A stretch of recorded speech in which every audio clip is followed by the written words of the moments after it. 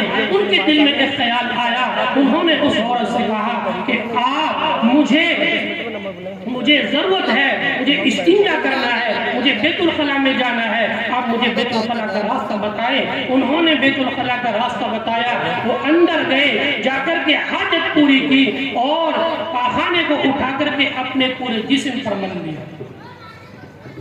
جب پاخانے کو اٹھا کر اپنے جسم پر ملا اور باہر نکل کر کے آئے تو عورت نے دیکھا، اس نے سوچا کہ کیا کوئی عقل مند آدمی، ہوش والا آدمی، سمجھ والا آدمی کیا ایسی حرکت کر سکتا ہے؟ نہیں کر سکتا۔ معلوم ہوتا کہ ایک پاگل ہے، بے وقوف ہے، اس کو وہاں سے نکال دیا۔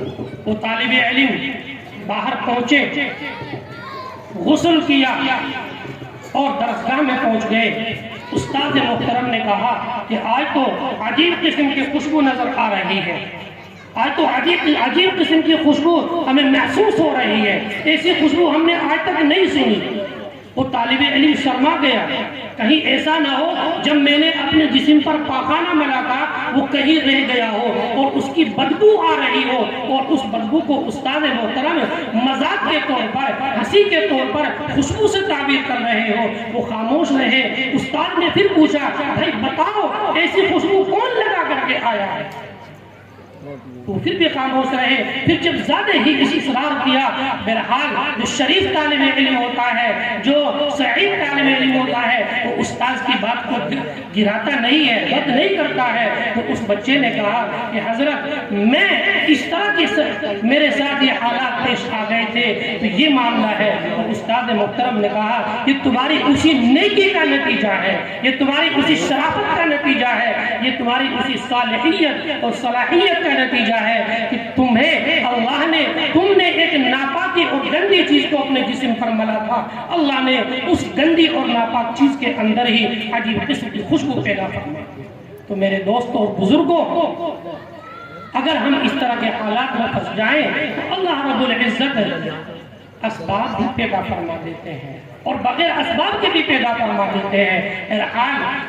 زیادہ لمبی بات نہیں کرنی ہے، مفتی صاحب تشریف لے آئے ہیں، آپ کے سامنے تفصیلی بات حضرت کی ہوگی، بس میں تو اپنی بات ختم کرتا ہوں۔ جو آیت کریمہ میں نے آپ کے سامنے پڑھی تھی، ہماری حالت وہ نہ ہو جائے جو ہماری حالت، جو اس کوے کی حالت تھی کہ جب اس سے کہا جاتا کہ بھائی تمہارے تو گردن بھی نہیں ہے، کہ گردن ہی تو بگلے کی نہیں باقی ہوں تو بگلا ہی، اور ٹانگ بھی بگلے کی نہیں باقی ہوں تو بگلا ہی، یہی حالت ہماری نہ ہو جائے کہ بھائی آپ کے چہرے پہ تو داڑھی نہیں ہے کہ جی داڑھی ہی تو نہیں ہے باقی ہوں تو میں مسلمان ہی، بھئی آپ کا لباس تو ایسا نہیں ہے اجی لباس میں ہی تو کمی ہے، ہوں تو مسلمان ہی۔ اللہ نے حکم دیا ہے پورے کے پورے اسلام میں داخل ہو جاؤ، سر سے لے کر پیر تک اسلام میں داخل ہو جاؤ، ہمارا ہر عمل اسلام کے مطابق ہو، ہماری ہر حرکت اسلام کے مطابق ہو۔